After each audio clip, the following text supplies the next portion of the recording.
भैया, पापा ऑफिस क्यों जाते हैं? ऑब्वियसली पैसे कमाने के लिए। पैसे तो गवर्नमेंट छापती है, तो वो गवर्नमेंट के साथ काम क्यों नहीं करते? बुद्धू इतना आसान नहीं होता, पैसे पेड़ में नहीं उगते। पर वीर भैया तो बोल रहे थे कि पैसे पेड़ पे उगते हैं। उगते हैं अगर हम गवर्नमेंट के खिलाफ बात ना करें तो।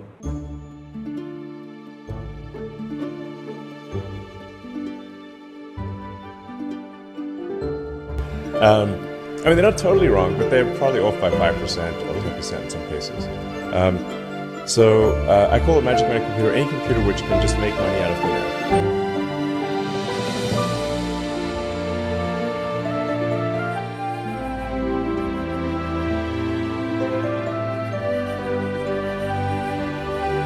हाँ वीर, तो सुन, आज हम बात करने वाले हैं क्वांटिटेटिव ईजिंग के बारे में।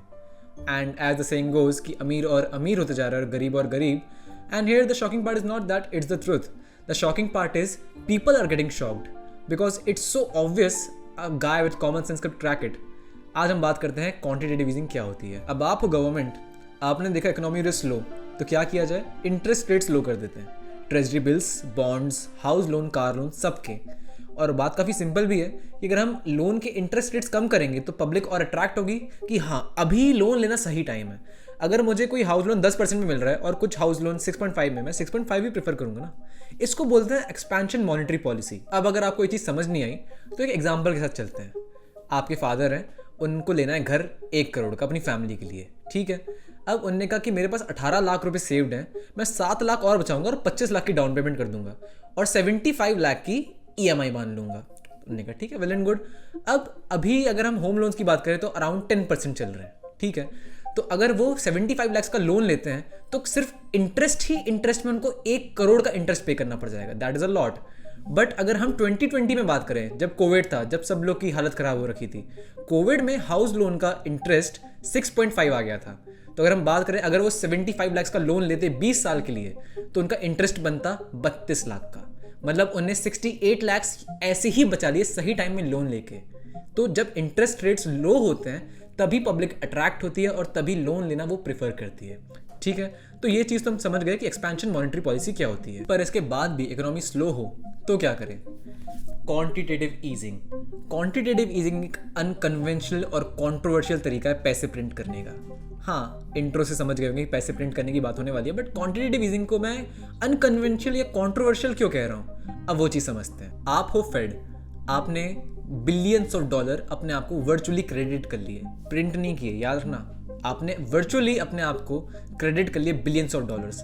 ये हो गया आपका स्टेप 1। स्टेप 2, ये जो नया पैसा क्रिएट हुआ है इससे हम खरीदेंगे बॉन्ड्स और सिक्योरिटीज। किससे? बैंक से।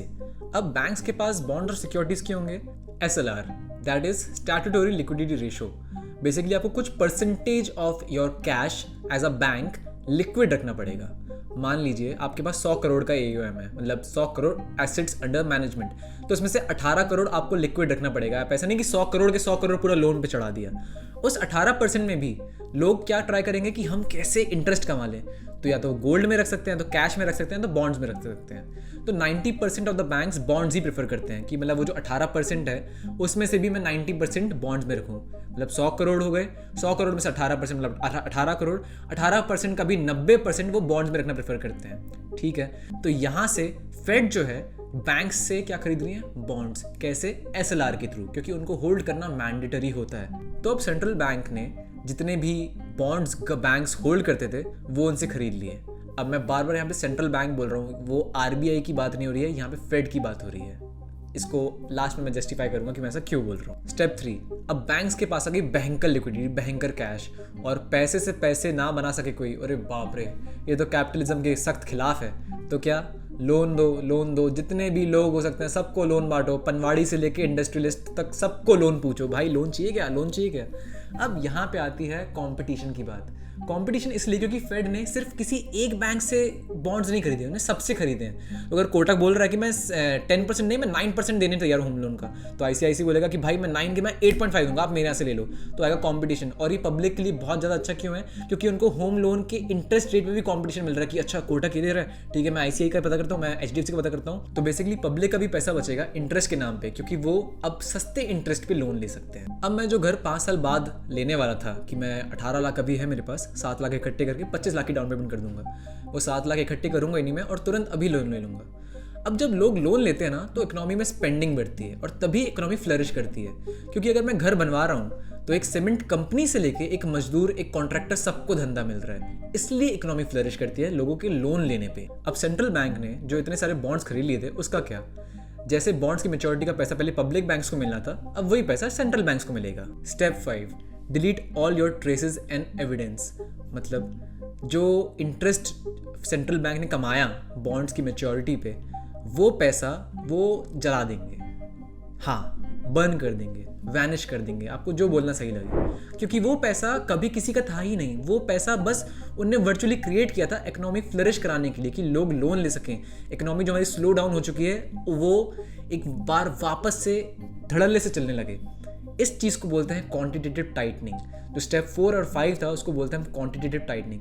अब ये एक बार की प्रोसेस नहीं है कि आज मैं फेड हूँ, मैंने 500 बिलियन वर्चुअली क्रिएट कर दिए, नहीं, ये धीमे धीमे होता है। 20 बिलियन आज क्रिएट करें, कुछ समय बाद 20 बिलियन करें, एंड लोग इसको जज भी कर सकते हैं कि अरे ये फेड इतने समय से बॉन्ड्स को खरीद रहा है। तो कई लोग क्वांटिटेटिव ईजिंग को प्रेडिक्ट भी करने की ट्राई करते हैं। अब लग रहा होगा वीर भाई ये तो बड़ी कैडी चीज़ बता दी यार, मतलब इसमें तो पब्लिक का भी फ़ायदा हो गया, इसमें तो बैंक्स का भी फ़ायदा हो गया, सबका फ़ायदा हो गया, तो दिक्कत क्या है? और पैसे कहीं के गए भी नहीं। अब इसको मैं बताता हूँ कि इसको अनकन्वेंशनल या कॉन्ट्रोवर्शियल तरीका क्यों बोलते। इन्फ्लेशन, गुड्स और सर्विसेज का महंगा होना इन अ पीरियड ऑफ टाइम। अब अगर इकोनॉमी में बहुत ज़्यादा पैसा आ गया तो जाहिर सी बात है चीज़ें महंगा होना चालू हो जाएंगी, और चीज़ें अगर महंगी हो रही हैं तो इन्फ्लेशन, और इन्फ्लेशन खुद में ही इतनी बड़ी प्रॉब्लम है जिसको सॉल्व करना बहुत मुश्किल हो जाता है। एसिड बबल्स, चीप मनी जब आती है मार्केट में, क्योंकि वो पैसा सबके पास इक्वली डिस्ट्रीब्यूट तो हुआ नहीं है, तो लोग रियल एस्टेट खरीदते हैं, स्टॉक्स में इन्वेस्ट करते हैं एंड वॉट नॉट। और ये जो इन्वेस्टमेंट है बेसिकली ओवर हाइप कर देता है मार्केट को, कि सब लोग इतने बुलिश हो जाते हैं मार्केट में, अरे बाप रे ये new all time highs and everything. तो लोगों को लगता है कि ये तो बहुत शानदार चीज़ है, बट ये एक एसिड बबल बना देता है। और ये बबल्स जब फटते हैं तो बड़े करेक्शंस आ जाते हैं, कई बार इवन क्रैश आ जाते हैं, और ये क्रैश इतने दर्दनाक होते हैं। इंडिया पे क्या बीती थी मैं वो आपको लास्ट में बताऊंगा। Third, wealth inequality. अमीर लोग और अमीर होते जाते हैं क्योंकि उन्हें पता है कि कब QE या QT हो रही है। And why is that? जिन बैंक से आप और मेरे जैसे लोग जो मिडिल क्लास में आते हैं वो लोन लेते हैं, वही लोग एक कॉल में बता देते हैं HNIs को, हाई नेटवर्थ इंडिविजुअल्स को, अपने दोस्तों को, कि हाँ भाई जितनी ईजिंग होनी थी हो चुकी है, टाइटनिंग चालू होने वाली है, तो अपने क्रिप्टो में, स्टॉक्स में, रियल एस्टेट में प्रॉफिट बुक करना चालू कर दो।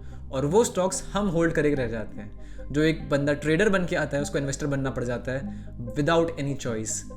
इसको बोलते हैं वेल्थ इनइक्वालिटी, क्योंकि वो चीप मनी उनके पास भी था, हमारे पास भी था, बट उनको इंडिविजुअली इन्फॉर्म किया गया या इनसाइडर ट्रेडिंग कराई गई कि हमें वो बैग्स होल्ड करना पड़ गए, हमें वो स्टॉक्स होल्ड करना पड़ गए उनके चक्कर में। और ये वेल्थ इनइक्वालिटी बहुत बड़ी प्रॉब्लम है एक्चुअली।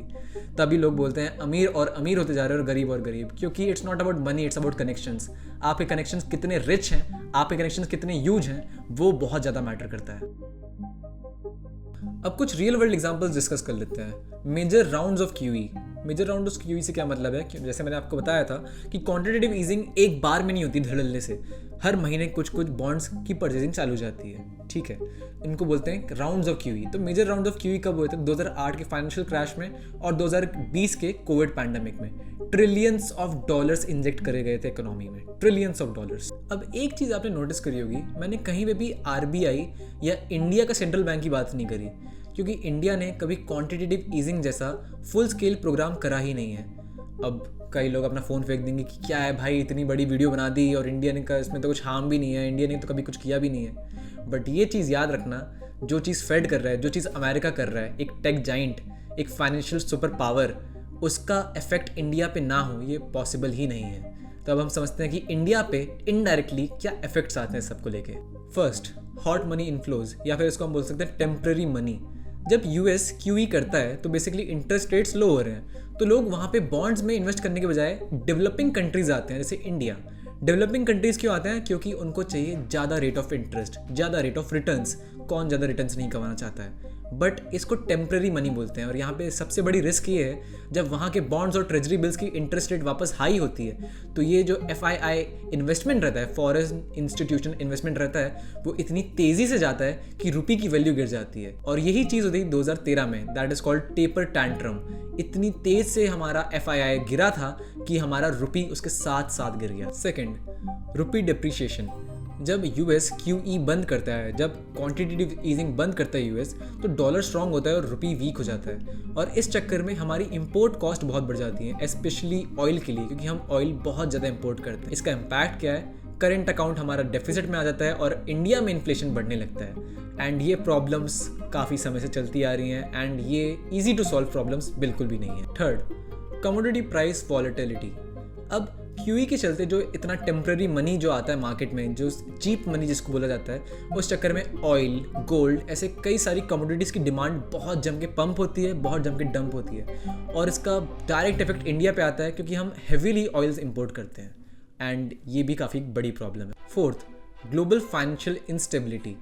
जब ये चीप मनी, टेम्प्रेरी मनी जब आता है स्टॉक मार्केट्स में, जैसे हमने बताया था, एसिड बबल्स बन जाते हैं। और US एक फाइनेंशियल सुपर पावर है, 40% ऑफ द मार्केट वो कंट्रोल करते हैं। और अगर उनके मार्केट्स बर्स्ट हो रहे हैं, उनके एसिड बबल्स बन रहे हैं वहाँ पे, तो इसका heavily impact developing countries like India में आता है और ये काफ़ी ज़्यादा इम्पैक्टफुल होते हैं। I can go forever like this, but एक काफ़ी बड़ा इम्पैक्ट था इंडिया के लिए, that is 2013 taper tantrum, which is also called currency crisis. अब इसमें क्या हुआ? फेड ने बोला क्वांटिटेटिव ईजिंग कम करेंगे, बेसिकली टेपरिंग स्टार्ट करेंगे, that is quantitative tightening start करेंगे। इंटरेस्ट रेट ज़्यादा होने लगे और FII ने बहुत तेज़ी से इंडिया से पैसा निकालना चालू कर दी। इंडिया पे क्या इम्पैक्ट आया? रुपी 55 रुपीज़ से लेके 68 रुपीज़ पे गिर के आ गया। सेंसेक्स में पैनिक सेल ऑफ आ गया। RBI को इमरजेंसी कैपिटल कंट्रोल लेना पड़ गया, इंटरेस्ट रेट हाइक करना पड़ गया। इंडिया को फ्रेजाइल 5 में डाल दिया गया। Fragile 5 was a term coined bye Morgan Stanley. That means ऐसी कंट्रीज़, ऐसी इकोनॉमीज़ जो अपनी डेवलपमेंट के लिए, जो अपनी एम्बिशंस के लिए, अपने गोल्स के लिए दूसरी इकोनॉमीज़ पे, दूसरे इन्वेस्टर्स में, बेसिकली फॉरेन इन्वेस्टमेंट में इतनी ज़्यादा डिपेंडेंट है कि अगर फॉरेन इन्वेस्टमेंट वहाँ से खिंच जाए उन कंट्रीज़ की इकोनॉमीज से, तो वहाँ पे रिसेशन आ जाए। ये होता है fragile 5। And you know what the funny thing is, fragile 5 में इंडिया को छोड़ के बाकी कंट्रीज़ कौन सी हैं? South Africa, Brazil, Indonesia, Turkey. हमारे इतने बुरे दिन आ गए, हम इन कंट्रीज से कंपेयर हो रहे हैं। चलो एनीवे, ये वीडियो थी क्वांटिटेटिव ईजिंग और क्वांटिटेटिव टाइटनिंग के बारे में। अब मिलते हैं अगली वीडियो पे।